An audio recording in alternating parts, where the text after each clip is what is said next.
वैसे पापा ही तुम्हें नहलाते हैं, तुम खुद से नहीं नहा सकते? गजब बेइज्जती है। शौक नहीं है मुझे।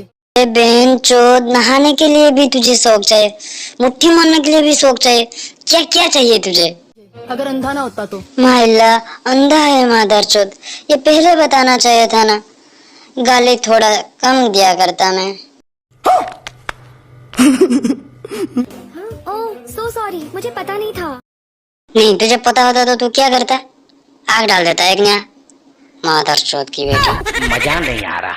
अपन ने मजा किया ही नहीं तो मजा कहाँ से आएगा मादर चोद? बोल। धीरज का फल मीठा होता है, ये तेरे को तेरे बाप ने नहीं सिखाया क्या बहन? सो सॉरी बेटा, सो सॉरी। सॉरी क्यों बे? तेरे को मालूम नहीं था? सॉरी या तेरी माँ की चुचू की। कैसा कैसा? आपको कोई दिक्कत ना हो तो आप मुझे वॉशरूम तक छोड़ सकते हो।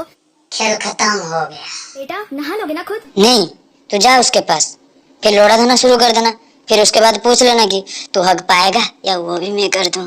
ऐसे भरा भरा। देखती हूँ आखिर नहाता कैसा है ये, डाउट हो रहा है मुझे। नहाने के लिए क्या 100 तरीका होता है क्या? अबे सीधे सीधे बोलना, उसके लोड़े देखना है। ये डाउट वाउट क्यों लगा रखा है मादरचोद कहीं क्या? हद हो गया मादरचोद, क्या बोलूं तेरे बारे में। तो क्या कुछ देख रहे थे? नहीं नहीं तुम नहाओ, मैं जा रही। अबे मादरचोद तू पूछ रहे देख लिया कि तुमने? नहीं वो आँखें में पट्टी डाल कर आए थे तेरे पास, बोला कि देख लिया चोद लिया। मादर माँ फक कर दिया तेरे माँ को। खत्म। Bye bye, tata, goodbye, गया।